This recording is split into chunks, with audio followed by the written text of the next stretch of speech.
Welcome to Ethics Center Bulletin. I am Dr. Samaram, Ethics Center Vijayawada. I am Sudipti Vardhan, Ethics Center Vijayawada. ముఖ్యాంశాలు సమాజాభివృద్ధికి నాస్తికత్వమే కావాలి. ప్రముఖ నాస్తికులు గోరా. మతం అజ్ఞానంలో ఉంచితే సైన్స్ ప్రపంచానికి విజ్ఞానం ఇస్తుంది. మత దురహంకారానికి బలైన ప్రముఖ ఖగోళ శాస్త్రవేత్త గెలీలియో. పూర్వ జన్మలో చేసిన పాపానికి ఈ జన్మలో ఫలితాన్ని అనుభవిస్తారనడం అర్థం లేనిది. డాక్టర్ సమరం. సమాజానికి దిక్సూచి నాస్తిక కేంద్రం. ప్రతి ఒక్కరికి విజ్ఞానదాయకమైన కార్యక్రమాలు అందిస్తున్న డాక్టర్ సమరం మల్టీ ఛానల్ నెట్వర్క్లోని 16 ఛానల్స్. ముఖ్యాంశాలు చూశారు కదా, ఇక వాటి వివరాల్లోకి వెళ్దాం. డాక్టర్ గారు, సమాజాభివృద్ధికి నాస్తికత్వమే కావాలి అన్న గోరా గారి మాటలను కాస్త వివరించండి.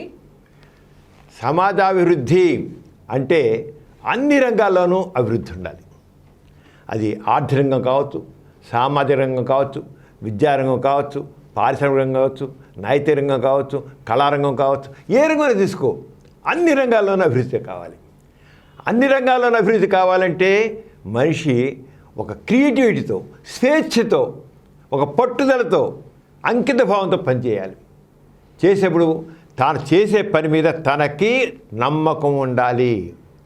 నేను నిర్ణయం తీసుకున్నాను, నేను చేస్తున్నాను, ఐ కెన్ అచీవ్, నేను చేస్తాను, నేను సాధిస్తాను అని కావాలి. అది ఆ రంగం ఉన్నప్పుడే మనకి అన్ని రంగాల్లోనూ, ఏ రంగంలో ఏ వ్యక్తి ఉన్నా సరే అలాగా.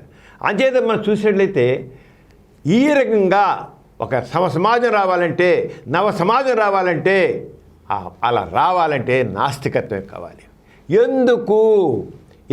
ఆస్తిక సమాజంలో అభివృద్ధి రాదా? నాస్తిక సమాజంలో వస్తుందా? ఎంతవరకు ఏ అభివృద్ధి వచ్చినా కేవలం ఆ రంగాల్లో ఉన్న వ్యక్తులు చేసిన కృషి వల్లే వచ్చింది, కానీ దైవ కృప వల్ల మాత్రం కాదు. కానీ అలా నమ్ముతున్నారు. ఆనవాయితీగా ఇదంతా దేవుడి సహకారంతో అయితే జరుగుతుందా అనుకున్నారు. కానీ దేవుడనే భావం అబద్ధం, ఊహ మాత్రమే. అది తెలుసుకోవాలి. ఏమైనా జరిగిందంటే, కృషి జరిగిందంటే, అభివృద్ధి జరిగిందంటే కేవలం మానవుడు స్వేచ్ఛగా తనలో ఉన్న ఇన్నోవేటివ్ ఐడియాస్తో తను చేసిన వచ్చింది, కానీ ఏ దేవుడు ఎక్కడ ఏమి చేసింది లేదు. దేవుడేది పెద్ద ఊహ మాత్రమే, పెద్ద అబద్ధం కూడా.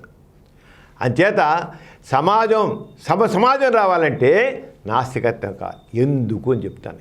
ఏ రంగా సమాజం ఎంతో ముందుకెళ్ళిన కేవలం నాస్తిక చైతన్యంతో ఆ భక్తులు కృషి చేయడం వల్లే సమాజం ముందుకెళ్ళింది, కానీ ఆస్తిక చైతన్యం కాదు.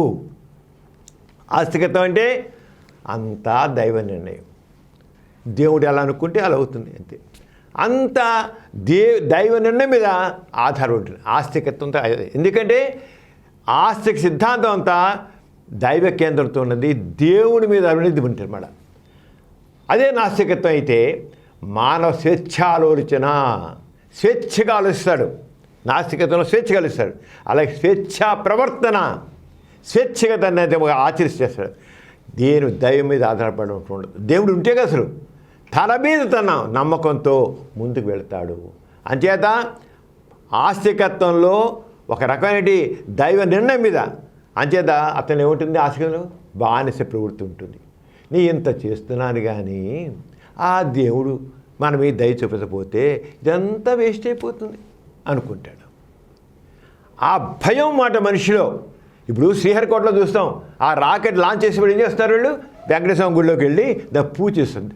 ఓ దేవుడా మాకు సహకరించు, మేము ఎంతో కష్టపడ్డాం అంటే ఆ చేసే కృషిలో ఆ సైంటిస్టులకే నమ్మకం వెళ్ళిపోయింది. కారణం ఏంటి? ఇదంతా దేవుడి దగ్గర జరగదు. అంచేత ఓ దేవుడా మమ్మల్ని రక్షించు, మాకు తోడ్పాటు చెయ్యి అని ఒక బానిస ప్రవృత్తితో వేడు కూడా ఉంటుంది. కానీ దేవుడికి అది చేసేది సక్సెస్ అంతా మానవ కృషి వల్లే ఉంది. అంతే దేవుడి వల్ల కాదు. ఏమైనా అక్కడ టెక్నికల్ డిఫెక్ట్ ఆ రాకెట్ లాంచ్ అవ్వడం కుదరదు. అంచేత ఎంత ఒక బానిస ప్రవృత్తి, పరాధీనత, ఇదంతా ఆస్తికత్వము.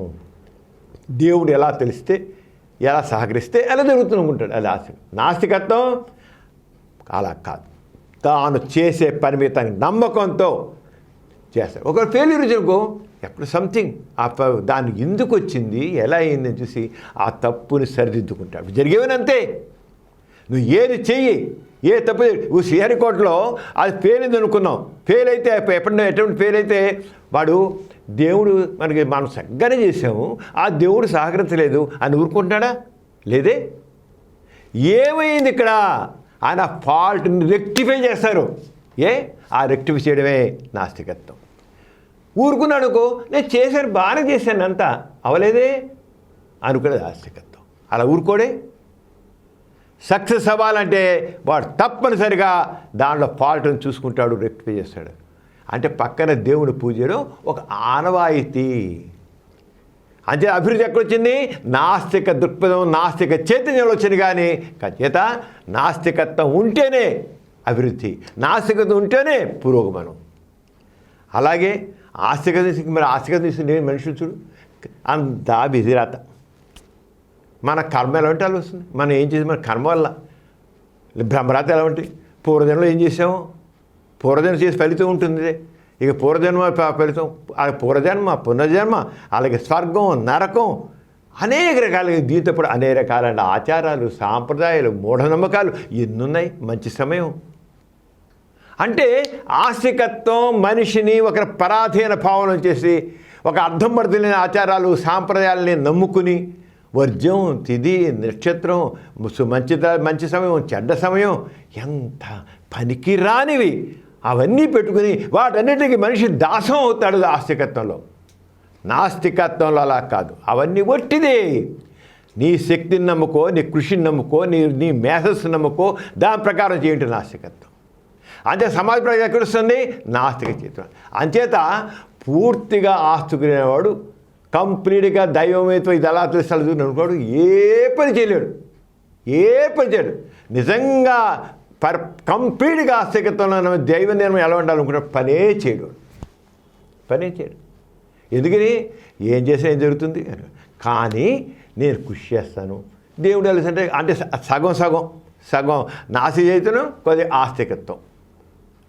ఆ నాస్తిక చైతన్యం ఎంత మేరకు ఉందో, ఆ వ్యక్తి ఆస్తికులో కూడా నాస్తిక ఎంత మేరకు ఉందో తన కృషి చేస్తే వస్తుందనుకుంటాడో అంతవరకు వాడు కృషి చేసి దాని ఫలితం సాధిస్తాడు. కంప్లీట్గా దైవాధీనం. దేవుడు ఎలా చేస్తాడు చదువుతున్న కూర్చోవాడు ఏం పని చేయడు. భగవద్గీత చేశాడు, నువ్వు చేసే పనికి నువ్వే ఫలితం ఆశించకు, చేసుకోళ్ళు. కర్మయోగం చెప్తాడు, నువ్వు చేసుకెళ్తున్నాడు. కరెక్టే, నువ్వు పని చేసుకెళ్తావు. అంతగా దావదే చివరికి ఎంత చేసిన చివరికి ఉంటాడు దైవ నిర్ణయం ఎలా ఉంటే అలా జరుగుతుంటాడు. ఇంకా దైవ నిర్మాణం ఎలా ఉంటే జరుగుతున్నప్పుడు ఇక కృషి ఏంటి? దేనికోసం కృషి?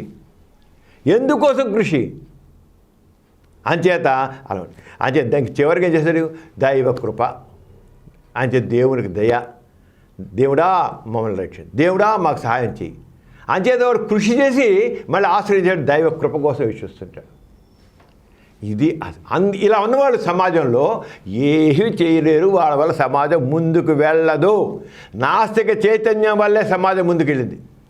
అంచేతగా సమాజం ముందుకు వెళుతుంటే దానికి దైవభావాన్ని పక్క పెట్టి, మనకు అర్థం ఏంటంటే సమాజం ముందుకు వెళ్ళాలంటే దైవభావాన్ని పక్క పెట్టి మానవ సృజనాత్మకతకి, కృషికి ప్రాధాన్యత ఇవ్వడం వల్ల జరిగింది. ఇప్పుడు ఎంతమందో మహానుభావులు, ఎంతమందో సంఘ సంస్కర్తలు, ఎంతమందో వాళ్ళ సైంటిస్టులు, వాళ్ళందరూ కూడా దైవభావాన్ని పక్కన పెట్టి ఇది సాధించాలి, ఇది చెయ్యాలి అనుకోబట్టే సమాజం ముందుకు వెళ్ళింది. సంఘ సంస్కృతులు ఉన్నారు, వాళ్ళు ఈ సమాజంలో ఈ అసమానతలు, ఈ ఆర్థిక వ్యత్యాసాలు కానివ్వండి, ఈ సమాజంలో అంతరాంతరం, ఇంకోటి కానీ వీటన్నిటిని ఈ రకమైన హెచ్చుతగ్గులను నివారించడం కోసం వాళ్ళు ఈ దైవ నిర్ణయము పక్కన పునర్జన్మ, పూర్వజన్మ, కర్మ ఫలితాల భావాలను పక్కన పెట్టి ఇలా ఉండడానికి వీలు లేదు. పూర్వజన్మలో చేసిన దానికి ఇలా పుట్టారు అనుకుంటే సంఘ సంస్థలు ఏం చేశారు? పూర్వజన్మలో చేసిన దానికి కర్మ ఫలితం కాదు, తప్పు కాదు, ఇలా జరగక పూర్వజన్మలో చేసిన దానికంటే చేరి సంఘ సంస్కృతిలో కాదు చెప్పుకొట్టిపేస్తున్నా.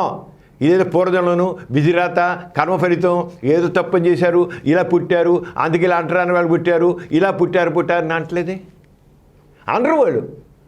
అంటే ఆ మేరకు పట్టేట్లు ఈ రకమైన దైవ నిర్ణయము, దేవుడి పూర్వజనం చేసినట్టుకి దేవుడి రాత, బ్రహ్మరాత, నూరి రాత ఇవన్నీ పక్కన పారేసి నో వీ కెన్ చేంజ్ అని అనుకున్నారు. అదే ఆస్తికత్వంలోంచి దైవం సంబంధించిన విషయాలు పక్కన పెట్టి, మూఢనమ్మకాలు పక్కన పెట్టి నవ చైతన్యం ముందుకు వచ్చేది. అయితే ఎందుకని వాళ్ళంత చేసినా ఎందుకని సమాజంలో మార్పు నిలబడలేదు? వివేకానందుడు ఉన్నాడు. వివేకానందుడు ఏం చేశాడు? ఈ మూఢనమ్మకాలు ఇలా ఉండడం పనికిరాదు, ఈ పనికిరాని జంతు బలులు, ఈ బలులు అవి పనికిరావు, అర్థం లేనివి అని చెప్పాడు. ఎంతవరకు చెప్పాడంటే అర్థం పర్థం లేని నమ్మకాలు, మూఢనమ్మకాలు పెట్టుకుని మనిషి ఇలా ఉండడం కంటే, మానవత లేని మనిషిగా ఉండడం కంటే ఈ నాస్తులుగా మారడం మంచిది అన్నాడు. ఓకే అన్న అంత ఇదిగా దానికి ఇంపార్టెన్స్ లేదు. ఆయనకి చివరికి ఆ వివేకాంశం వాడు నమ్ముకుని కూర్చోబెట్టి చివరికి ఏంటంటే ఆస్తిక భావజాలం మిగిలి ఉండడం వల్ల, వాళ్ళు చెప్పే దాంట్లో ఆస్తిక భావజాలం మిగిలి ఉండడం వల్ల మళ్ళీ ఆస్తికత్వం మళ్ళీ ఫుల్గా వచ్చేసి, అది వివేకానందుడు కావచ్చు, ఇంకో మాకు సంఘ సంస్కృతి కావచ్చు, ఆస్తిక భావజాలాన్ని పూర్తి విన్నాడు. నాస్తికత్వం తీసుకున్నట్లయితే ఈ సంఘ సంస్కృతులు చేసిన పనులు చాలా గొప్పగా ఉండేది, సమాజంగా బాగుండేది, ఎంతో బాగుండేది. కానీ పూర్తి విన్నాడు వల్ల మళ్ళీ ఆ మహాత్మా గాంధీ మొట్టమొదటి దేవుడే సత్యం అన్నాడు, దేవుడు సత్యం, తర్వాత సత్యమే దేవుడు అన్నాడు. చివరికి అవన్నీ వదిలేశాడు, చాలా వదిలేశాడు. చివరికి గాంధీ గారి చివరి రోజుల్లో ఆయన వేశారంటే మత కళలో చాలుకునే పోయే ముందు మత కళలో ఉన్న హిందూ ముస్లిం చంపుకుంటున్నారు, వేలాది మంది, లక్షల మంది చచ్చిపోయారు. ఆ టైంలో నాస్తికత్వం వల్లే సమాజంలో మత కలహాలు తగ్గేట్లయితే హిందువులు, క్రిస్టియన్స్, మహమ్మదీయులు అందరూ కూడా నాస్తికులుగా మారాలంటాను అన్నాడు. నాస్తికత్వం వల్ల ఈ మత కలహాలు పోతాయి, అందరూ మానవులంతా ఒకటే అన్న భావజాలం చేత అందరూ నాస్తికులు మారడం మంచిది అన్నాడు. అయినా రఘుపతి రాఘవ రాజారం ఈశ్వరల్లా తేరేనం అని భజన చేస్తాడు కల్లా ఆస్తికత గాంధీని తీసుకెళ్ళిపోయి అంత విప్లవాత్మకంగా ఆలోచించిన గాంధీని కూడా చివరికి ఆస్తికతలు కల్పిస్తారు. ఆయన కూడా దేవుడు చేసే స్థితికి వచ్చిన ఆయనకి దేవాలయాలు కట్టేస్తున్నారు. వాడై ఆస్తిక భావజాలం సమాజం ఎదురుతుండదు. నాస్తికత్వం ఉన్నప్పుడే సమాజం ముందుకు వెళుతుంది. అంచేత మనం ఆ రంగం చేసుకుంటూ వెళ్ళాల్సిన అవసరం ఎంత ఉంది. అలాగే నాస్తికత్వం ఏమవుతుంది? స్వేచ్ఛ ఉంటుంది, ఆలోచించడానికి, ఆచరించడానికి స్వేచ్ఛ ఉంటుంది. నాస్తికత్వం ద్వారా సమానత్వం వస్తుంది, ఆస్తికత్వం సమానత్వం ఉండదు. హెచ్చు తగ్గులా ఉంటాయి, బీదాసనికి అలాగే ఉంటుంది, కులాలు అలాగే ఉంటాయి, ఈ కులం అలా ఉంటుంది, మతాల మధ్య దేశం అలాగే ఉంటుంది. ఎందుకంటే మానవులంతా ఒకటే, పేరుకి మాత్రం అందరూ దేవుని పెట్టినట్టారు, కొట్టుకుంటారు. ఆ దేవుడు వేరు, వీళ్ళు దేవుడు వేరు. దేవుడు కూడా పనిచేస్తారు. మళ్ళీ మతాల్లోనే మళ్ళీ ఒక ముస్లిం మతం అంటే షియా సున్నీలు, అలాగే హిందూ మతంలో మళ్ళీను వైష్ణవులు, శైవులు, ఇలాగ అన్నిట్లోనూ క్యాథలిక్, క్రిస్టియన్ అంటే క్యాథలిక్లు, ప్రొటెస్టెంట్స్, వాళ్ళ కూడా మళ్ళీ మతాల మధ్య గొడవలు, మతాల మధ్య కల్లోలాలు, ఎన్ని క్రూసియేట్స్ జరిగాయి మతాలతో. క్రూసియేట్స్ వై? ఆస్తికత్వం ఏదంటే మూలం. నాస్తికత్వం ఏం చేస్తుంది? మతం పనికి రాదు, కులం పనికి రాదు, అందరూ మనుషులు సమానమే, పక్కబెట్టు, మానవులే, దేవుడు లేదు, దెయ్యం లేదు, పక్కన పారే, మనం చేసుకోండి సమాజాన్ని అన్నట్లుగా చేయబట్టే. అందుకే సమాజం ముందుకు వెళ్ళాలంటే, సమాజం రావాలంటే, హెచ్చుతగ్గులు పోవాలంటే, ఆర్థిక రంగంలో, సామాజిక రంగంలో, విద్యారంగంలో అన్నింటిలో రావాలంటే నాస్తికత్వం కావాలి. అప్పటి సమాజం ముందుకు వెళ్తుంది. మనం ఏదో కొద్ది సంఘ సంస్కరణ కబుర్లు చెప్తూ, సంఘ సంస్కరణ కబుర్లు చెప్పిన సరిపోదు, సాంఘిక విప్లవం కావాలి. గోరాగడ్డ చెప్పారు, సాంఘిక విప్లవం కావాలి. విప్లవం అంటే సమూలమైన మార్పు రావాలి, సమూలమైన మార్పు. అంచేత ఆస్తికత్వం బానిసత్వాన్ని, అసమానత పెంచుతుంది. నాస్తికత్వం మనం చూస్తాం, మన అందరూ కూడా మానవులంతా ఒకటే, నిజమే. ఇప్పుడు మామూలు వేసే ఒక పిల్లిని, ఒక ఎలకని తీసుకుని ఎక్కడో పెడితే పిల్లి చేస్తుంది, ఎలకని చంపేస్తుంది. కానీ ఒక హిందూ, ముస్లిం ఈ పిల్లి ఎలక లాంటి వాళ్ళ, క్రిస్టియన్స్ను హిందూస్ పిల్లి కుక్క లాంటి, పిల్లిను ఎలక లాంటి వాళ్ళ, కానీ ఎందుకు చెప్పుకుంటున్నారు? దీనికి కారణం ఆస్తిక భావజాలం. మీరు ఒకసారి ఒక చిన్న ఒక పార్క్ ఉందనుకున్నాం, పిల్ల ఆడుకోవడానికి స్థలం ఉంటుంది అనుకున్నాం, కూడా పిల్లలు రకరకాలుగా అక్కడ ఒక చిన్నపిల్లలందరినీ ఒక 10 ఏళ్ళ పిల్లలందరినీ తీసుకెళ్ళి దాంట్లో ఒక ఆఫ్రికన్ వాడిని, ఒక తెల్లవాడిని, ఒక నల్లవాడిని, ఒక ఈ మతం వాడిని, ఆ మతం వాడిని, ఈ కులవాడిని, ఆ కులాన్ని అందరూ వదిలేయి ఒక 10 మంది పిల్లల్ని తీసుకెళ్ళి ఒక 10 రకాల కులాల వాళ్ళని మతాలన్నీ కలిపి అందరూ చక్కగా ఆడుకుంటారు. ఒరేయ్ నువ్వు ముస్లింరా, ఒరేయ్ నువ్వు క్రిస్టియన్రా, ఒరే నువ్వు హిందువురా, నువ్వు ఆ పాటరాని వాడురా, మేము ఇదే రా అని చెప్పి మాడు అంటారా? ఎవడు అన్నాడు? ఒక్కడన్నాడు. గంతులు వేస్తారు, ఆడుకుంటారు, పరుగులు ఇస్తారు, గెంతులు వేస్తారు. ఎందుకని? వాళ్ళలో ఏ రకమైన మత భావాలు, కుల భావాలు లేవు. కానీ కొద్ది పెరిగేడు కల్లా వాళ్ళలో ఈ భావాలు వస్తాయి. ఎక్కడి నుంచి వస్తాయి? ఆస్తిక భావజాలం వాళ్ళలో ప్రవేశిస్తుంది. ఎక్కడి నుంచి వస్తుంది? తల్లిదండ్రులు చెప్తారు. ఈ తల్లిదండ్రులు ఎక్కడి నుంచి వచ్చింది? ఈ సమాజం వల్ల. ఈ సమాజం ఎక్కడి వచ్చింది? ఈ మతాల వల్ల. ఈ మతాల వల్ల మనుషుల మనసులు కలుషితం అవుతున్నాయి. ఆ చిన్నారులో ఎందుకు లేవు? ఒక 2 ఏళ్ళ పిల్లాళ్ళు, ఒక 3 ఏళ్ళ పిల్లలు, 5 ఏళ్ళ పిల్లాళ్ళు, ఆ పిల్లల్లో ఎందుకు లేదు?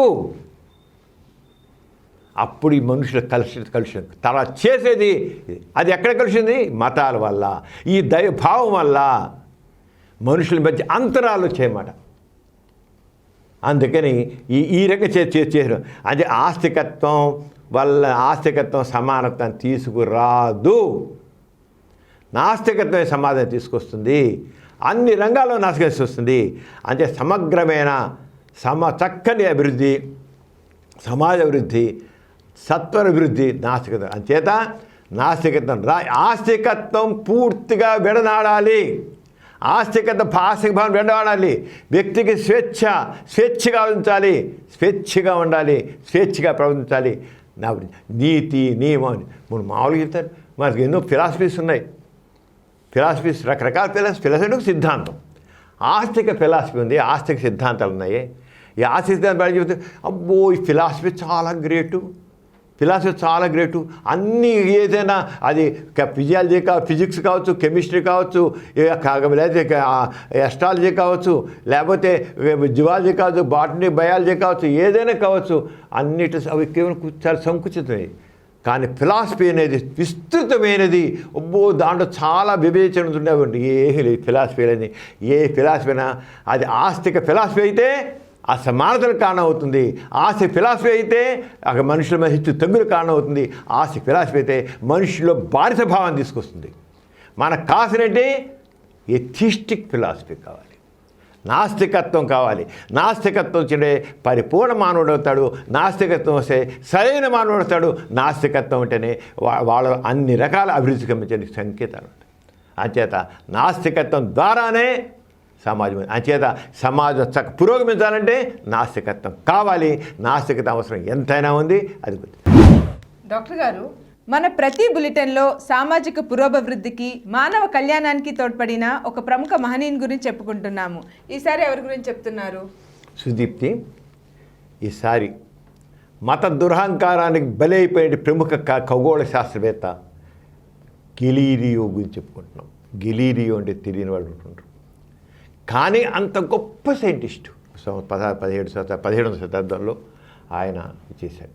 కానీ ఆయన చెప్పిన విషయాలు మతానికి వ్యతిరేకంగా ఉన్న ఆయన పెట్టిన హింస అంత కాదు, యావజ్జీవ శిక్ష. సైంటిస్ట్కి యావజ్జీవ శిక్ష. చివరికి కళ్ళు పోయి అక్కడ యావజ్జీవ శిక్ష అనిపిస్తూ చనిపోయాడు. ఎందుకు యావజ్జీవ చేశారు? ఆయన చెప్పిన సిద్ధాంతాలు మతానికి వ్యతిరేకంగా ఉన్నాయి, మత గ్రంథాల్లో రాసిన వ్యతిరేకంగా ఉన్నాయని చెప్పారు. మనకు తెలుసు, సూర్యుని చుట్టూ భూమి తిరుగుతుంది, భూమి చుట్టూ చంద్రుడు. ఒక ఎలిమెంటరీ స్కూల్ పిల్లవాడి దగ్గరికి అడిగినా ఏమిటయ్యా సూర్యుడు చుట్టూ భూమి తిరుగుతా, భూమి చుట్టూ సూర్యుడు తిరుగుతా అంటే సూర్యుడు చుట్టే భూమి తిరుగుతుంటాడు. అలా కాదు కదా, మరి బైబిల్లో అలా రాశారు. భూమి చుట్టూతే ఇదని సూర్యుడు తూర్పు ఉదయిస్తాడు, పడవ అస్తమిస్తాడు అంటే భూమి ఇలా ఉంది దాని రాసిందండి. కాదండి, భూమి చుట్టూ సూర్యుడు మీద చదువుకున్నాం కదా, మాకు తెలుసు కదా, చెబుతున్నాం కదా. భూమి చుట్టూతా సూర్యుడు తిరగట్లేదు, సూర్యుడు చుట్టే భూమి తిరుగుతుంది అని చెప్తాడు. వాడు ఎక్కడ ఎంత కూడా అనుమానపడ్డు. ఎందుకని సైన్స్ చదువుతున్నాడు. సైన్స్ చదివిన వాడికి ఆ సైన్స్ యొక్క అవగాహనతో నిజం ఏదో సైన్స్ అంటే నిజం తక్కిన బైబిల్లో రాసి ఉండొచ్చు, ఇంకో దాంట్లో రాసి ఉండొచ్చు, నో అంటారు. అలాగే కొపర్నికస్ అయిన 16వ శతాబ్దంలో ఆయన ఏం చెప్పాడంటే సూర్యుడు ఒక నక్షత్రం, ఆ సూర్యుని చుట్టూత భూమి తిరుగుతోంది అని చెప్పాడు. కానీ బైబిల్ ఏం రాసింది? బైబిల్లో భూమి చుట్టూత సూర్యుడు తిరుగుతున్నాడు. అసలు ఎలా చూడు అంటే కొపర్నికస్ ఇలా చెప్తే అప్పుడు చాలా ఇబ్బంది పెట్టారు కొపర్నికస్. అప్పుడు మతస్థులు మత నాయకులు వాళ్ళు ఉంటారుగా. తర్వాత కొపర్నికస్ పోయిన తర్వాత గెలీలియో కొపర్నికస్ చెప్పింది కరెక్టు, భూమి చుట్టూతా సూర్యుడు తిరగడం లేదు, సూర్యుడు చుట్టూతా భూమి తిరుగుతోంది అని చెప్పాడు. దాంతో మతాధికారపాతులు గంగబెర్లు ఎక్కేసింది. ఏంట్రా ఇలా అంటున్నాడు, ఏదో కొపర్నికస్ ఏదో పోయాడు, దాంతో అయిపోయిన. ఈ గెలీలియో చెప్పే ఆ టైంకి బ్రూనో ఏం చేశాడు, సూర్యుడు ఒక్కడే కాదు, ఇలా సూర్యుడు మన విశ్వంలో కోట్లాది సూర్యులు ఉన్నారు. మామూలుగా ఏమంటారు, ఈ సృష్టికి ఒకడే సూర్యుడు ఒకడే చంద్రుడు అంటారు. మామూలు డైలాగ్, ఈ సృష్టికి ఒకడే సూర్యుడు ఒకడే చంద్రుడు అంటారు.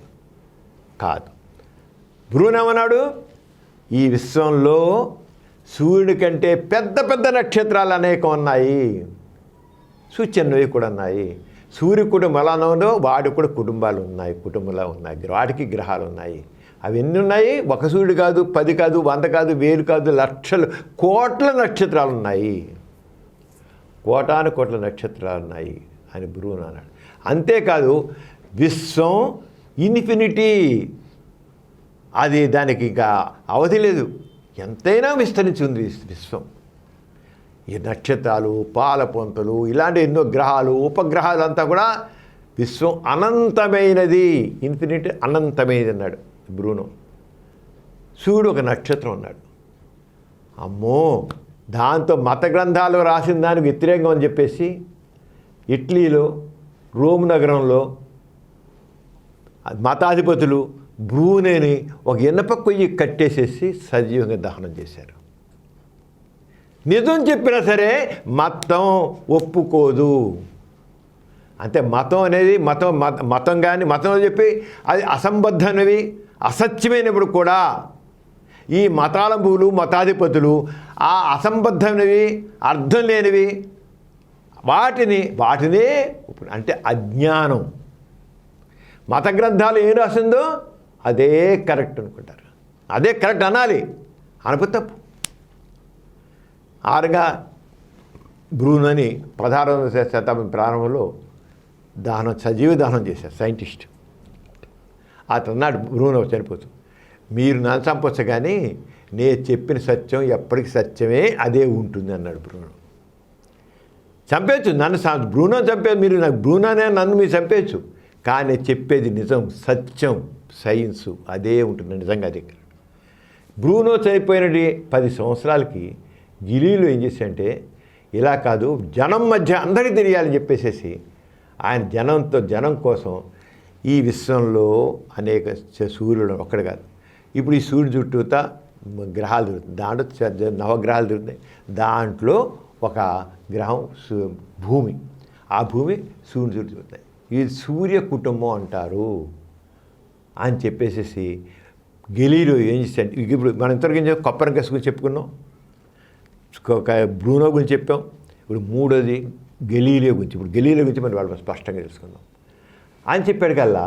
ఇక ఏది దాంతో ఆ గెలీలియో చెప్పంటే బ్రూనోని హత్య సజీవంగా దహనం చేసిన 10 సంవత్సరాలకి గెలీలియో తన జాగ్రత్త బయట పెట్టామడ ఈ పుస్తకం రాశాడు. ఇంక చేసి ఆయన టెలిస్కోప్ కనిపెట్టాడు.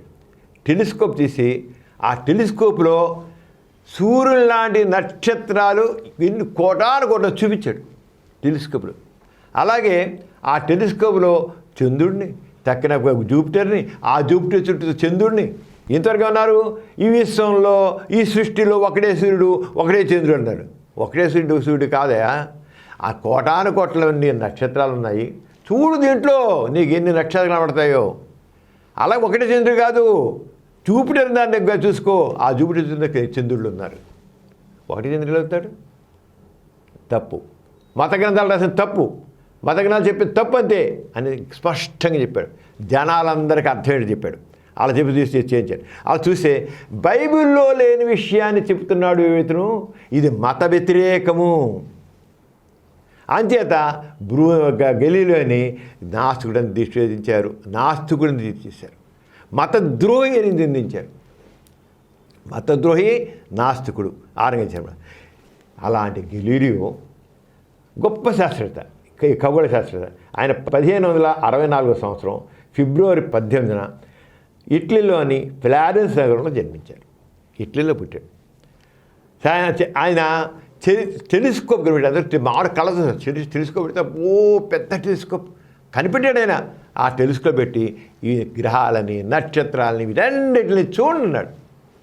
చూడండి వీళ్ళందరికీ ఏమిటి మతులు చెడిపోయి మతాధిపతులకి మతులు చెడిపోయి వాళ్ళకి, అరే ఇది ఎలా చేస్తున్నాడు, ఇదేంటి ఇలా అని. చివరికి ఆయన పుస్తకం రాసి అని చేశాడు. వేరే చూసి ఎవరు చూడగల 1610లో మెసేజ్ ఫ్రమ్ ది స్టార్స్ అన్న పుస్తకాన్ని తీసి దూరదర్శనం చూస్తే అన్ని తనకు వచ్చిన అనుబంధాలు పెట్టాడనమాట. ఇలా చూపిస్తుంటే ఈ రకంగా చెప్తుంటే మతాధిపతులకి మతి చెడింది. ఏంటి మనము అంతా బైబిల్ ప్రకారం చూస్తున్నాము, దీని ప్రకారం చెప్పినట్టయితే ఏ మతం చెప్పి కట్టుకదిలింది. పైగా ఉన్నాడు మొట్టమొదలైన ఓన్లీ సైంటిస్టు ఏం చెప్పాడంటే సూర్యుడు ఒక నక్షత్రం, ఇలాగ గ్రహాలు ఉన్నాయి, ఈ భూమి ఒక గ్రహం అని చెప్పుకొచ్చాడు. ఈ చెప్పుకొచ్చాడు కదా. ఎప్పుడైతే మఠాధిపతులు బైబిల్లో లేని చెప్పిన దానికి గెలీలియో ఇలా చెప్తున్నాడు అడగల్లా వాడు ముందు అసలు అలాగ అప్పుడు ఏం చేశాడంటే అసలు ఈ మతాధిపతులు చెప్పేదంతా అబద్ధాలు, మతంలో ఉన్నన్ని అబద్ధాలు తేల్చి చెప్పారు. అంతవరకు మతం జోలికి మతాధిపతుల జోలికి పోలా. కానీ మతాధిపతులు ఎప్పుడైతే వాళ్ళు చెప్పేది అబద్ధాన్ని సపోర్ట్ చేసుకోవడం ప్రయత్నం చేసి వచ్చారో గెలీలియో స్పష్టంగా పరిచాడు, మీరు బైబిల్ నమ్మకండి, బైబిల్ అన్ని కట్టుకథలు.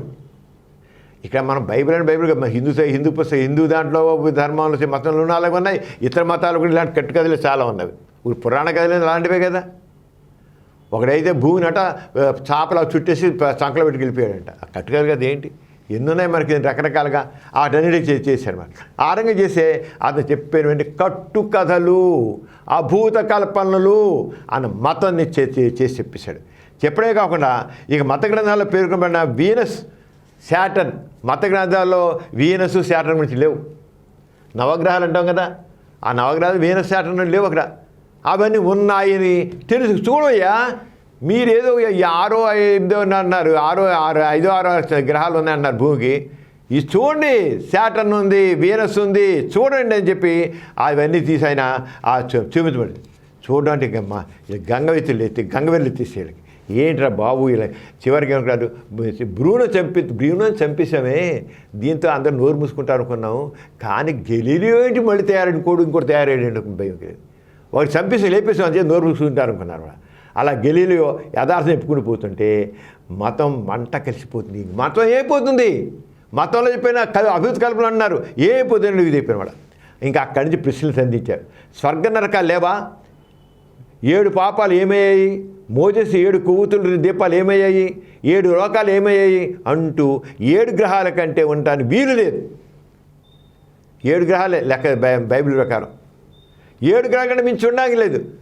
మరి ఇవన్నీ స్వర్గ నరకాలు ఏమైపోయాయి, అవి లేవంటాడండి వీడు గెలీలియో.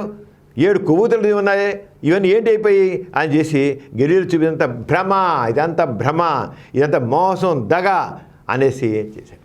అప్పుడు చెప్పాడు గెలీలియో, మతం అజ్ఞానంలో ఉంచితే సైన్స్ ప్రపంచానికి విజ్ఞానం ఇస్తుంది అన్నాడు. మతం ప్రజలను అజ్ఞానం ఉంచుతుంది, సైన్స్ విజ్ఞానాన్ని ఇస్తుంది అని అంత స్పష్టంగా గెలుగుతాడు. ఇంకా దానిలో ఇక మత గురుకు ఇదైపోయి ఇక ఏంట్రా ఇలా చూస్తున్నాను రాసలే కనుక అది ఇంకా చెప్పడానికి వీలు లేదు. దీని గురించి రకం టెలిస్కోప్ చూడడానికి వీలు లేదు, అలజానికి వీలు లేదని చెప్పేసి అంటే అయితే ఇవాళ ఎలాగో మాట విషయాల్లో ఊహగానాన్ని అనేక రాసినడికి నిజం తెలియదని జాషువా సూర్యుడిని గిబియస్లో ఆపాడని బైబిల్లో రాసింది కట్టుకథ మాత్రమే అన్నాడు. బైబిల్లో రాసింది సైన్స్ కాదని ఊహాగానమని గెలీలియో ఖండించారు కూడా. ఎంత స్పష్టంగా చెప్పాడన్నమాట. అలాగే దీనికి ఇక మతవాదులు ఉన్నారు కదా, మతాధిపతులు ఉన్నారు కదా, ఓ గెలీలియో మనుషులారా, మీరు ఆకాశం వైపు ఎందుకు చూస్తున్నారు? అసలు గణిత శాస్త్రం దెయ్యం పూజలో వచ్చింది. గణిత శాస్త్రం అంటే దెయ్యం అంట. ఏదైనా గెలీలియో లెక్కలు చూపిస్తున్నాడు, దీనికి దూరం అంత దూరం చెప్తున్నాడు. అసలు గణిత శాస్త్రం దెయ్యం అంచేత గణిత శాస్త్రం బోధన క్రైస్తవ దాంట్లో చేరకూడదు, దాన్ని నిషేధించాలి, గణిత శాస్త్రాన్ని నిషేధించాలి. అంటే మతులిపోయే వీళ్ళకి ఎప్పుడైతే నిజం చెప్పడం లేటాడో గెలీలియో, మఠాధిపతులకి మతపావదులకి బుర్ర తిరిగిపోయి అసలు ఇవన్నీ ఏంటి అంచేది గణిత శాస్త్రం బోధించడం వీలేదన్నారు. అలాగే పుస్తకాలు ఉన్నాయే, పుస్తకాల ద్వారా విజ్ఞానం వస్తుంది కదా, అందులో ఈయన పుస్తకాలు రాశాడు గెలీలియో. దాంట్లో పుస్తకాలు అనేవి శాతాన్ని సృష్టించాడు, సైతాన్. అంచేత బిడ్డలారా పుస్తకాలు చదవకండి, చదివితే ఎక్కడ విజ్ఞానం వస్తుంది భయం, చదివితే ఎక్కడ మతానికి వ్యతిరేకంగా మారిపోతారు భయం. అందుచేత ఏం చేశారంటే మ్యాథమెటిక్స్ నేర్చుకోకూడదు, తెలుసుకోకూడదు, పుస్తకాలు చదవకూడదు. ఇవన్నీ సైతాన్ ద్వారా వచ్చని చెప్పేసి ఆరంగా వాళ్ళు చేసుకుని వచ్చారు. అంటే ఈ మతానికి నిజం చెప్తుంటే మతం భరించదు. కట్టుకథలు, కల్పనలు, మహత్యాలు ఇవన్నీ గెలీలో గుర్తింపాడు. అలాగే ఇక మతం గెలీలో శిక్షించాలని నిశ్చయించింది. ఇక మహత్యాలు యథార్థం కావని గెలీలో ఉంటున్నారని, ఇది మహాపరాధం అని అనుకుని ఆయన ఏమైనా సృష్టించి భ్రూణం తగలెట్టినట్లుగానో ఇంకో రంగానో ఈ పని చేసేయాలి. అంటే నిజం చెప్తే మతం ఒప్పుకోదు, ఇది. అంతేకాని తెలుసుకోవాల్సింది ఈ సమాజానికి మతం పనికిరాదు, మత విశ్వాసాలు పనికిరావు. మతం మత్తుమందు లాంటిది. మతం మనిషిని ఆలోచనీయదు, ప్రశ్నించనివ్వదు, పరిశీలించవద్దు, పరీక్షింపనివ్వదు. ఏదో సాగిపోతుంది. నువ్వు మతంలో ఉన్న వ్యతిరేకిస్తే మనుషులు లేపేస్తారు, మనిషిని ఏదైనా నువ్వు ప్రశ్నిస్తే చంపేస్తారు. ఈ మతంలో ఎంత అసహనం ఉందో తెలుస్తుంది. మానవత్వం ఉందంటే నాస్తికత్వంలో ఉంది. ప్రపంచంలో ఇంతవరకు చంపింది ఎవరంటే వీళ్ళే, ఆస్తికులే. నాస్తికులు ఎవరిని ఒకరు కూడా బాధ పెట్టలేదు, ఎవరిని చంపలేదు, బాధ పెట్టలేదు కూడా. చంపినెవరు? ఆస్తికులు. సహనం లేనిది ఎవరికి? ఆస్తికులకి. ఆరంగా ఇచ్చే అంటే గెలీలియో అసలు మత గ్రంథాలను ఛాలెంజ్ చేయడాన్ని ఒప్పుకోలేకపోయారు. అంటే నిర్భయంగా సైన్స్కు పరిధులు లేవని గుర్తించాడు. సైన్స్ మానవ జీవితంలో ప్రథమంగా ఉన్నాడు. అవసరమైతే పాత విలువలని, పాత వాటిని పక్కన పారేయమన్నాడు. అంచేతీరంగా సైన్స్ పరీక్షగా ఆగలేను మతం చివరికి. ఇంకా తట్టుకోలేపారు. గెలీలియో శుభ్రంగా ఉన్నది జనాల మధ్యకి చెప్పడం పెట్టాడు. మతం నమ్మమంటుంది, సైన్స్ పరీక్షిస్తానంటుంది. మతం అండి నువ్వు ప్రశ్నించడానికి లేదు, ప్రశ్నించడానికి వీలు లేదు, నమ్ము అంతే అంటుంది మతం. కానీ పరీక్షించు, పరిశీలించు, ప్రశ్నించు ఉంటుంది సైన్స్. అంటే అదే మతాధికారులు గెలీలియో సూర్యగ్రహణాన్ని తెలుసుకోవాల్సి వస్తే భూమి సూర్యుని చుట్టూ తిరిగితే ప్రపంచానికి మధ్యలో ఉండవలసిన సాతాను ఎక్కడున్నాడు? వీడు సాతాను ఉన్నాడు అంటారు కదా, ఈ సృష్టిలో సాతాను ఉన్నాడు, విశ్వానికి భూమి కావాలా, సాతాను ఉన్నాడు, వారంతా చేస్తున్నాడు. మరి వీడు ఎక్కడున్నాడు? వీడు మరి వదిలేసేవేంటి, వీడికి చూపించవేంటి నువ్వు అంటారు. అలాగే ఆదం నోవాస్ ఆర్క్ ఎక్కడ ఉన్నాయి? ఆదం ఉన్నాడు, నోవాస్ ఆర్క్ ఒక ఓడుందన్నమాట. అదేం నువ్వు చూపించవేంటి? దీంట్లోనూ చంద్రుని మీద మనుషులు ఉన్నారా, భూమిని మోసే దేవతలు ఉన్నారని మత గ్రంథాలు చెబుతున్నాయే, మత గ్రంథాలు మరి చూపించట్లేదే. ఇదంటే ఇవన్నీ కట్టుకథలు. దేవతలు లేరు, దేనిలే, భూమిని మూసేవాడు, చంద్రుని మోసేవాళ్ళు ఏ దేవతలు లేరు అని స్పష్టంగా చెప్పారు. మరి మత గ్రంథాలు ఇవన్నీ ఉన్నాయి. మనకు కూడా మన భారతదేశంలో కూడా మత గ్రంథాలు ఇలాంటి పుక్కిడి పురాణాల దగ్గర ఇలాంటివన్నీ నేను చెప్పేదంతా వినకుండా, నేను రాసేంత చదవకుండా, టెలిస్కోలో చూడకుండా మీరు నన్ను ఖండిస్తే ఎలాగా అని అన్నాడు గెలీలియో. రచన చదవరాలని నిషేధించారు, పుస్తకాలను తగలెట్టారు. గెలీలియో రాసిన పుస్తకాలు అన్నమాట. ఆ గెలీలియో రాసింది the dialogue on the great world systems అని పుస్తకం రాశాడు. The dialogue on the great world systems అని 800 పేజీల పుస్తకాన్ని 10 సంవత్సరాలు పరిశీలన చేసి రాశారు అన్నమాట. ఆటం బాబు లాగా అనిపించింది పుస్తకం. ఆటం బాబే గుండెల్లో గుబులు పుట్టించింది, ఒక ఆటం బాబు లాగా అనిపించింది మొత్తానికి. అంచేత శాస్త్రం ఎంతో శాస్త్రజ్ఞానం ఏం గుడ్డిగా నమ్మకండి, ప్రశ్నించండి. చివరికి ఈయన్ని కోర్టులో పెట్టి మతాలు పెట్టి ఈయనకి యావజ్జ చేసి ఆయన గదిలో పారేశారు. అక్కడే ఆయనకి కళ్ళు పోయాయి, చివరికి చనిపోయారు. ఒక సైంటిస్ట్ని సమాజం మార్పు ఎక్కడ వచ్చింది? ప్రశ్నించు, పరిశీలించే సైంటిస్టులు ఇప్పుడు. అయితే ఇప్పటికీ కొంతమంది సైంటిస్టులు వాడు సైన్సే చేస్తుంటారు. రెండో పక్క మత ప్రభావం ఉండి, మత ప్రభావం ఉంది అంటే పుట్టి గురించి వింటారు కదా, బుర్రలను చెరిపో పుట్టి నుంచి ఎక్కిస్తారు కదా మా విషయం ఉంది. ఒక పక్క సైన్స్ చేస్తూనే రెండో పక్క ఏమో లేదంట అంటే ఆస్తికత్వం వాళ్ళల్లో ఒక పరాధీనత భావాన్ని, ఒక రకమైన బానిస భావాన్ని, బానిస ప్రవృత్తిని తన మీద నమ్మకం లేకుండా చేస్తుంది ఆస్తికత్వం. ఎంత మేరకు వాళ్ళు ఆస్తికత్వం వదులుతుంటుందో అంత మేరకు మనిషి ముందుకు వెళ్తాడు. ఆ రంగా గెలీలియో ఒక గొప్ప సాహసికుడు, గొప్ప సైంటిస్టు, సమాజం మేలుకుపోయిన మహానుభావుడు. ఎథీ సెంటర్ బులెటిన్లో చిన్న విరామం. సైన్స్ నాలెడ్జ్ కార్యక్రమానికి స్వాగతం. పాము కాటు తిని చావుకి సిద్ధమై మంత్రం వేయించిగా బతికి బట్టకట్టిన వాళ్ళు ఉన్నారు కదా, మరి వాళ్ళ మాట ఏమిటి? మంత్రానికి బలమే లేకపోతే వాళ్ళు ఎలా బతికారు? ఈ ప్రశ్నకి ఒకలాగా సమాధానం చెప్పవచ్చు. తిండి లేకుండా 60-70 రోజులు మనిషి బతికి ఉండగలగడేమో, కానీ నీళ్లు లేకుండా వారం 10 రోజుల కన్నా ఎక్కువ కాలం బ్రతకలేడు. కంగారులకి, ఇతర మార్సుపియల్స్కి ఇటువంటి పొట్ట సంచిని ప్రకృతి ఎందుకు ప్రసాదించింది? సుమారు 10 కోట్ల సంవత్సరాల క్రితం డైనోసార్ యుగం నడుస్తున్న కాలంలో తొలి క్షీరద జంతువులు బయలుదేరాయి. ఈగని జాగ్రత్తగా గమనిస్తే తన కాళ్లను లేదా చేతులను ఒకదానితో ఒకటి తరచూ రుద్దుకుంటున్నట్లు కనిపిస్తుంది. చేతులు శుభ్రపరచుకుంటుందా అన్నట్లు కనిపిస్తుంది, కానీ ఇది నిజానికి శుభ్రం చేసుకోవడం కాదు. చూసారా? ఇలాగే మన నిత్య జీవితంలో అనేక విషయాలని మనం గుడ్డిగా నమ్మేస్తూ ఫాలో అయిపోతూ ఉంటాం. అందుకే ప్రతి విషయాన్ని ప్రశ్నించడం మొదలు పెడితేనే అందులో పరమార్థం తెలుస్తుంది, మౌఢ్యం తొలుగుతుంది. ఎథీ సెంటర్ బులెటిన్కి తిరిగి స్వాగతం. డాక్టర్ గారు, పూర్వ జన్మలో చేసిన పాపానికి ఈ జన్మలో ఫలితాన్ని అనుభవిస్తారు అనడం అర్థం లేనిది కదా, ఈ విషయమే మీరేమంటారు? నిజమేనమ్మా, పూర్వజన్మలో చేసిన పాపానికి కానీ పాపాలు కానీ జన్మలో ఫలితాన్ని అనుభవిస్తారు అన్నమాటలో ఏ మాత్రం నిజం లేదు. ఎందుకంటే పూర్వజన్మ లేదు, పునర్జన్మ లేదు. లేదు అసలు.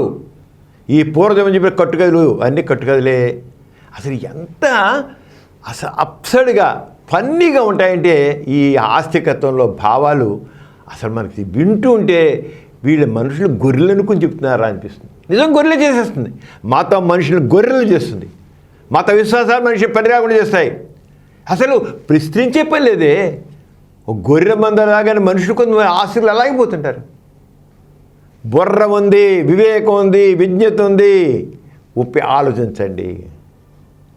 ఎంత ఫన్నీ అంటే పూర్వజన్మలో చేసినారు. ఎలా అంటే పూర్వజన్మలో బ్రహ్మహత్య చేస్తే ఈ జన్మలో క్షయరోగంతో పుడతాడట. పూర్వజన్మ ఫలితం అంటే క్షయరోగంతో పుడతాడు. గోహత్య చేస్తే మరుగుతుకు పుడతాడట. అసలు ఎంత చూడు ఎంత సిల్లీగా ఉందో పూర్వ. అంటే ఈ కొన్న మరుగుతులందరూ ఆవులు చంపిన వాళ్ళే అనమాట పూర్వకాలం. కింద జన్మలో ఆవులు చంపాడు, గోహత్య చేశాడు, అది మజ్జుగా. అలాగే స్త్రీ హత్య చేస్తే నిత్య రోగిష్టిగా ఉంటాడు అన్నమాట. ఇప్పుడు ఏమైనా జబ్బు వచ్చి రోగిష్టిగా ఉంటే వాడు స్త్రీ హత్య చేశాడు కూడా. ఇక మాంసాన్ని తిన్న బ్రాహ్మణుడు కుష్టి వ్యాధితో పుడతాడట. బ్రాహ్మణుడు మాంసం తినకూడదు అంటారు కదా, అంతే కుష్టి రోగిగా పుడతాడట. అంటే ఇప్పుడు కుష్టి రోగులందరూ ఒకనొకడు బ్రాహ్మణులు అనమాట. వీళ్ళు బ్రాహ్మణుడు ఉండేవాడు, వాడు మాంసం తిన్నాడు, కుష్టి రోగి పడి అంటూ కనబడుతున్నాడు. అలాగే అబద్ధం సాక్ష్యం చెప్పినవాడు మోగవాడిగా పుడతాడట. అంటే మోగవాళ్ళందరూ కూడా పూర్వకాలం ఎక్కడో అబద్ధాలు చెప్పారు, వాడు అబద్ధ సాక్ష్యం చెప్పారు. అబద్ధ సాక్ష్యం చెప్పినవాడు మోగవాడు పుడతాడట.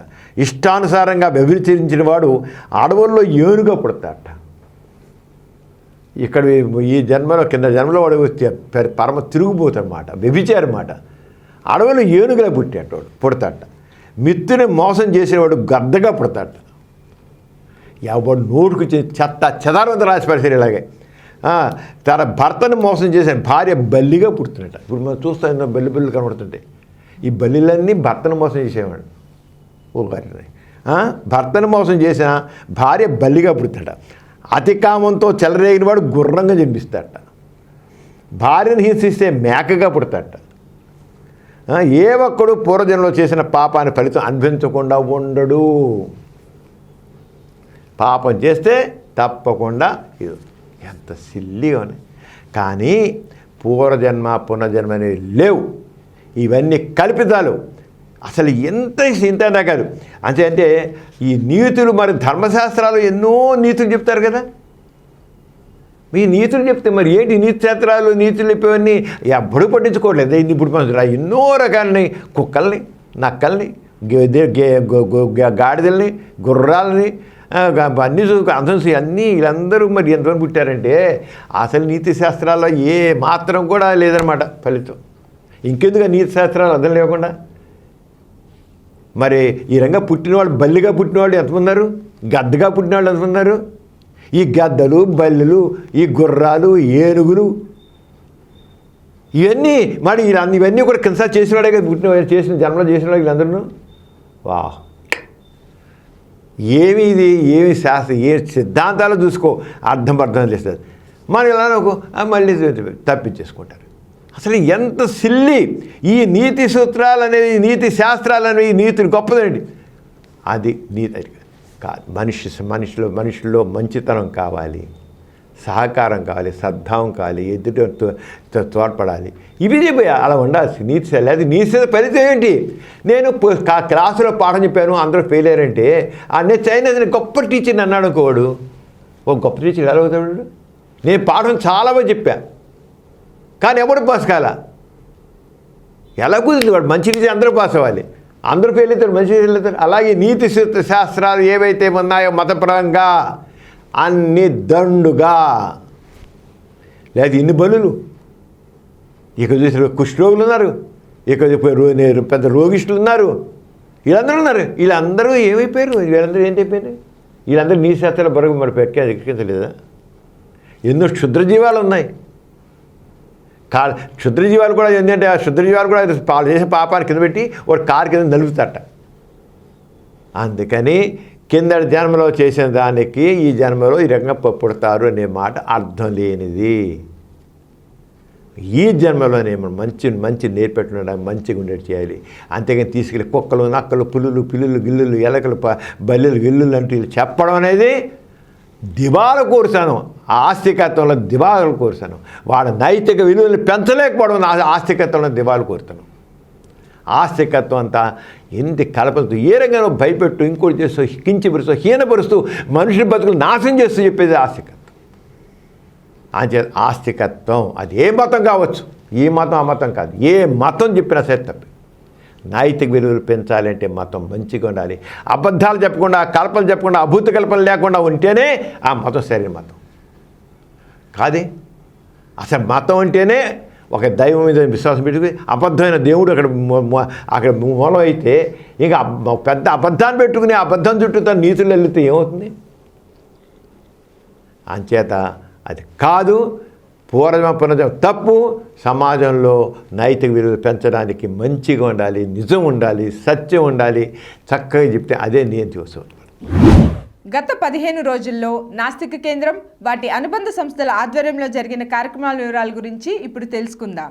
వాసవ్య హెల్త్ ఎడ్యుకేషన్ ప్రోగ్రాంలో డిసెంబర్ 1న జరిగిన 1089వ వీక్లీ ప్రోగ్రాంలో ప్రపంచ ఎయిడ్స్ దినాన్ని పురస్కరించుకుని ప్రముఖ ఫిజిషియన్ డాక్టర్ సమరం గారు ప్రసంగించారు. ఆ విశేషాలు ఇప్పుడు మనం చూద్దాం. అలాగే ప్రతి సంవత్సరం యుఎన్ ఎయిడ్స్ వాళ్ళు ఒక థీమ్ ఇస్తారు. ఈ థీమ్ అనేది ఏంటంటే ఆ సంవత్సరం అంతా ఆ విషయం మీద కాన్సన్ట్రేట్ చేసి దాని గురించి పనిచేయడం. అంచేత ఇవి చర్చించవలసిన విషయము, ఆలోచించవలసిన విషయము, నిర్ధారించిన విషయము ఈ సంవత్సరానికి ఎయిడ్స్ విషయంలో మనం ఏం చేయాలి. అలాగే ఈ సంవత్సరం ఒక థీమ్ ఇచ్చారు. థీమ్ అంటే నిర్ణయించిన విషయం మనం అందరం ఆలోచించి డిసైడ్ చేస్తాం. అదేంటంటే గ్లోబల్ సాలిడారిటీ షేర్డ్ రెస్పాన్సిబిలిటీ. ఈ థీమ్ అన్నమాట. Global solidarity shared responsibility. ఇదే మన తెలుగులో చెప్పుకోవాలంటే వసుధైక సంఘీభావం బాధ్యతాయుత భాగస్వామ్యం. వసుధైక సంఘీభావం బాధ్యతాయుత భాగస్వామ్యం. ఇప్పుడు ఈ సంవత్సరం ఈ స్లోగన్ ఎందుకు ఇచ్చారంటే కరోనా. ఈ కరోనా అనేది మరి అందరినీ వణికించేస్తుంది. ఈ దేశం ప్రపంచంలో దేశాలన్నీ కూడా కరోనాకు గురైనాయి. అంచేది కరోనా నేపథ్యంలో ఈ ఎయిడ్స్ దినాన్ని మనం ఎలా చేయాలి, ఎయిడ్స్ గురించి కూడా మనం ఎలా చేయాలి అంటే కరోనా నేపథ్యం, ఎయిడ్స్ ఈ రెండింటిని చూసుకుని మనం చేయాలని. వాసవ్య హెల్త్ ఎడ్యుకేషన్ ప్రోగ్రాంలో డిసెంబర్ 5న జరిగిన 1090వ వీక్లీ ప్రోగ్రాంలో మహిళలలో అంతు చిక్కని వంధ్యత్వం అంశంపై ప్రముఖ గైనకాలజిస్ట్ డాక్టర్ వి సుజాత ప్రసంగించారు. ఆ విశేషాలను ఇప్పుడు మనం చూద్దాం.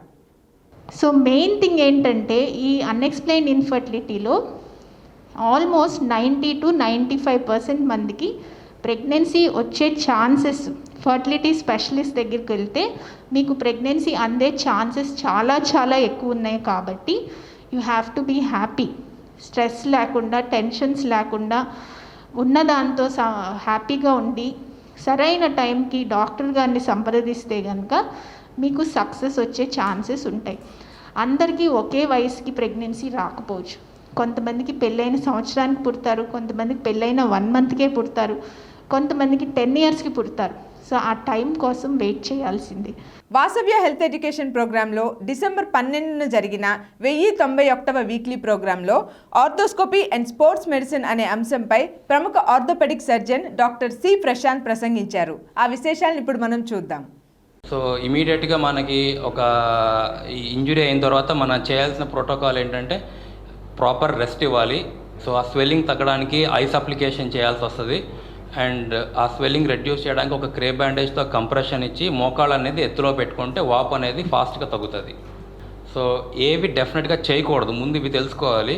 సో హీట్ అప్లికేషన్, ఏదైనా హాట్ వాటర్ ప్యాక్ కానీ ఏదైనా ఆల్కహాల్ అప్లై చేయడం కానీ, వెంటనే ఒక ఇంజురీ అయిన తర్వాత కూడా మళ్ళీ వెళ్ళి ఆడటం కానీ, లేదంటే మసాజ్ చేయడం కానీ ఇంజురీ సైట్. సో ఈ 4 హరాం, ఈ కోడ్ గుర్తుపెట్టుకోవాలి. సో ఈ 4 పనులు అనేది డెఫినెట్గా ఇంజురీ అయిన తర్వాత చేయకూడదు. సో నా వాట్ టు డూ, చాలామంది కామన్గా అడిగే 4 questions ఇవి. సో ఒకటి, ఇంజురీ అయిన వెంటనే నీ బ్రేస్ వేసుకోవాలా వద్దా, ఒకవేళ వేసుకుంటే ఎంతకాలం వేసుకోవాలి. సో వేసుకోవాలా వద్దా అంటే ఇమీడియట్గా ఇంజురీ అయిన తర్వాత నీ బ్రేస్ అనేది వేస్తాం. అండ్ బట్ అది ఒక 5 to 7 daysలో డెఫినెట్గా నీ బ్రేస్ని మనం డిస్కార్డ్ చేసి స్లోగా ఫిజియో చేసుకొని సర్జరీ అనేది ప్లాన్ చేసుకోవాలి. ప్రొలాంగ్గా నీ బ్రేస్ వేస్తే ఏమవుతుందంటే మోకాళ్ళు అనేది స్టిఫ్నెస్లోకి వెళ్తుంది. స్టిఫ్నెస్లోకి వెళ్ళినప్పుడు మనం సర్జరీ చేయడానికి మినిమం 90 degrees ఆఫ్ నీ బెండింగ్ ఉండాలి. సో ఆ నీ బెండింగ్ లేకుండా మనం సర్జరీ అనేది చేసుకోలేము. సో చాలామంది ఏంటంటే దీనికి అవగాహన లేకుండా ఒక 4 వారాలు 5 వారాల పాటు మోకాళ్ళు బ్రేస్ వేసేస్తారు. సో వాళ్ళకి మళ్ళీ మనం సర్జరీ చేయడానికి మనం ప్రాపర్గా 90 degrees మళ్ళీ ఇంకొక 2-3 weeks డిలే చేసి నీ బెండింగ్ అచీవ్ చేసి ఆ తర్వాత చేసుకోవాల్సి వస్తుంది. ఎథీ సెంటర్ బులెటిన్లో చిన్న విరామం.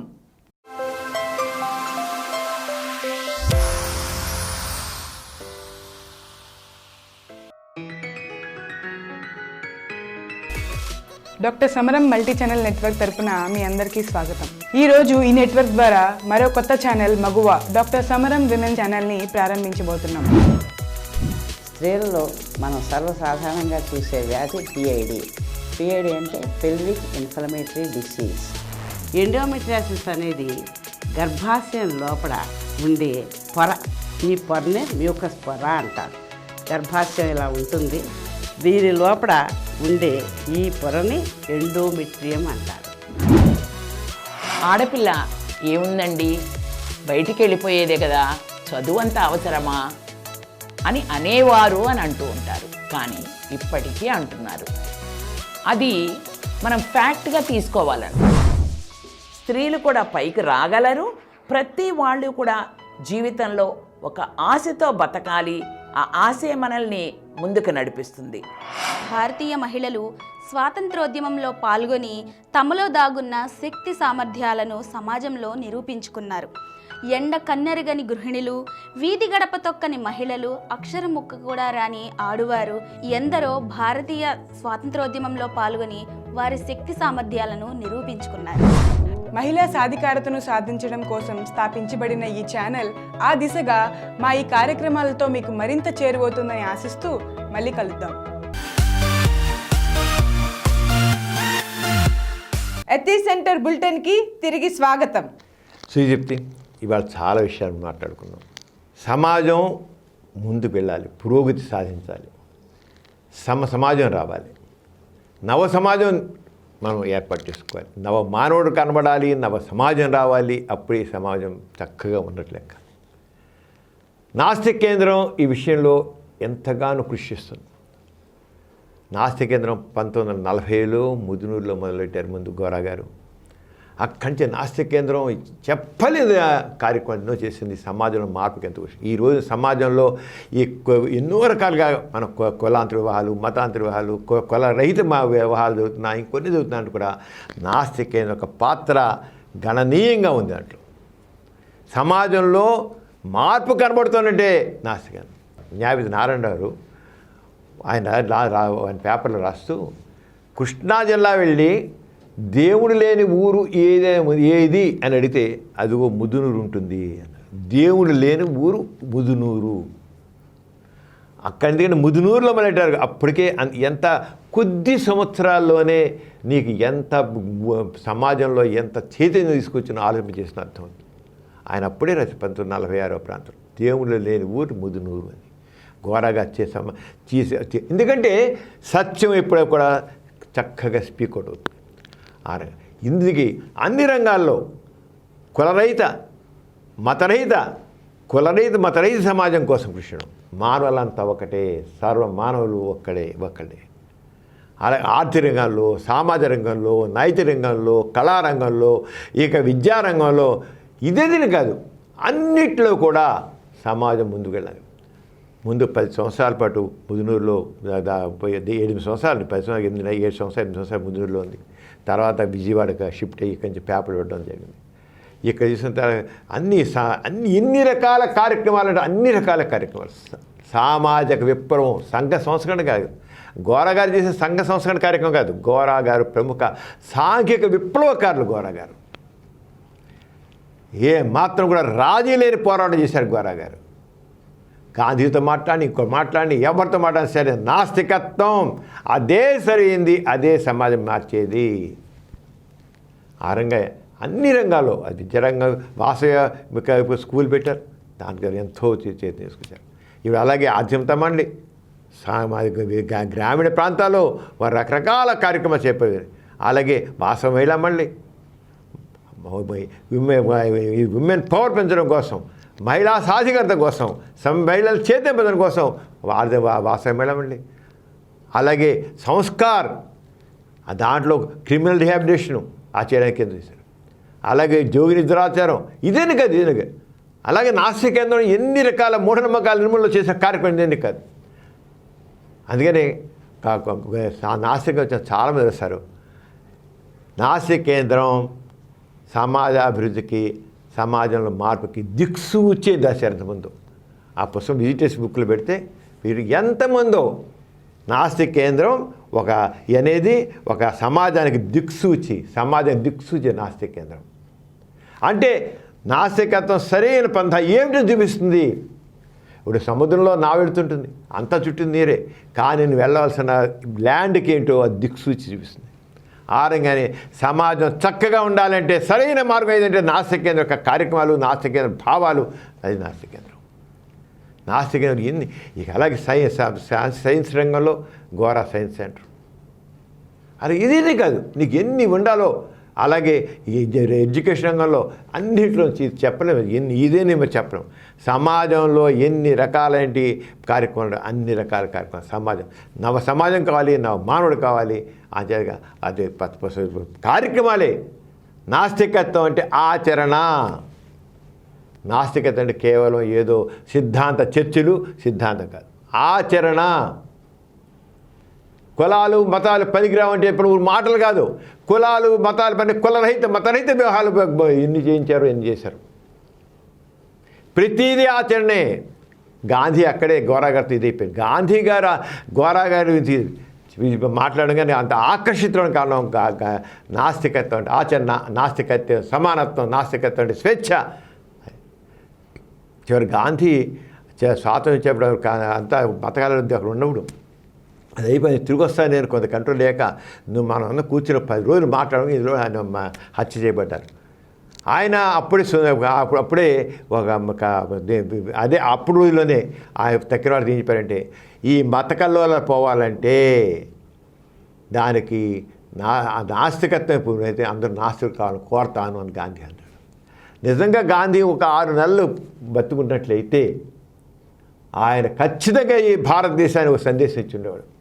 నాస్తికత్వమే ఈ సమస్యలన్నిటికీ సరైనది దిక్సూచి అంటూ అంత ఇదిగా. అంటే గాంధీ గారిని కూడా అమితంగా ఆకట్టుకుంది ఎథిస్ట్ అండ్ ప్రాక్టీస్ గోరా గారు. ఎందుకని? నాస్తికత్వం అంటే ఆచరణ, నాస్తికత్వం అంటే మానవత్వం, నాస్తికం అంటే సమానత్వం, నాస్తికత్వం అంటే స్వేచ్ఛ. అది నాస్తిక. ఆ రంగా నాస్తిక కేంద్రం మరి సమాజానికి దిక్సూచి అన్నది. సమాజానికి దిక్సూచి నాస్తిక కేంద్రం అన్నారంటే ఎంతమంది రాశారు అంటే జనాలందరికీ ఇది కరెక్టైన సిద్ధాంతం, కరెక్టైన కార్యక్రమం, కరెక్టైన ఇది. ఆ రంగా నాస్తిక కార్యక్రమాలు ఎంతమందో మనకి ఎందుకు వేల మంది ఎన్ని ఉద్యమాలు జరిగాయి నాస్తిక ద్వారా. ఇప్పటికీ నాస్తిక కేంద్రం అలాగే గోరా గారు శాస్త్రి గారు చేసిన కార్యక్రమాలని ముందుకు తీసుకెడుతోంది.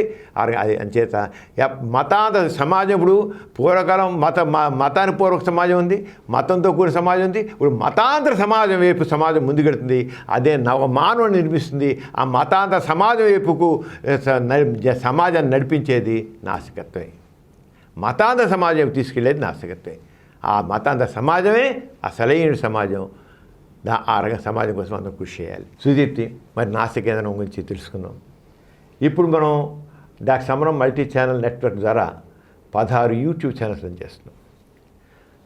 16 యూట్యూబ్లో ముఖ్యంగా మన positive atheism English channel, positive Hindi channel, Telugu channel positive ఉన్నాయి. అలాగే ఎథిజం ఛానల్ 4 ఛానల్స్ ఎథిజం మీద పర్టికులర్గా మనం అనేక 4 ఛానల్స్ రన్ చేస్తాం. ఇవి కాకుండా సమాజాన్ని ఒక రకమైన నూతనగా ఆలోచింపచేయడం కోసమని ఇతర ఛానల్స్ పెట్టాం. అది మామూలుగా కిడ్స్ ఛానల్, చిన్నపిల్లల్లో జిజ్ఞాస రేకెత్తడం కోసం ఒక రకమైన అభ్యుదయపాలు తీసుకోవడం కిడ్స్ ఛానల్. అలాగే women channel, youth channel, science channel, కళాచరంగానికి సంబంధించిన కళల్లో కూడా మార్పు రావాలి. అంటే కళ మా రాగంతానం అని. అలాగే ఈ రకంగా రకరకాల కార్యక్రమాలు మొత్తం 60 ఛానల్స్ రన్ చేస్తున్నాం. వీటికి యాప్ ఉంది మనకి, డాక్టర్ సమరం మల్టీ ఛానల్ అని.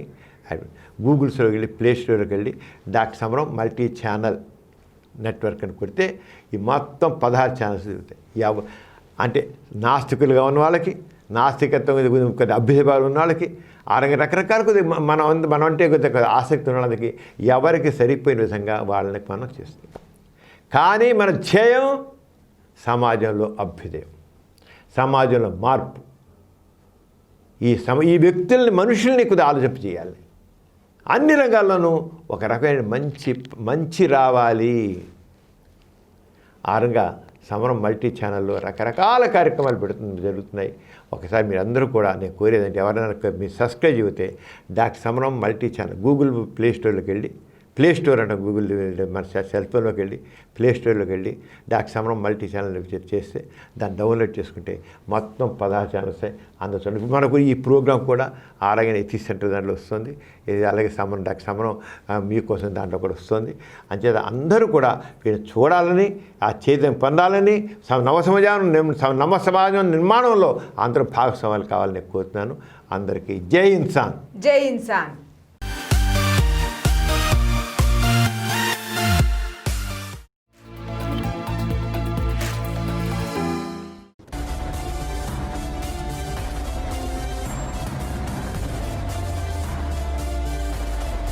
Please download Samaram Multi-Channel app and watch your favorite channels from your mobile. App available on Google Play Store and subscribe to the channels.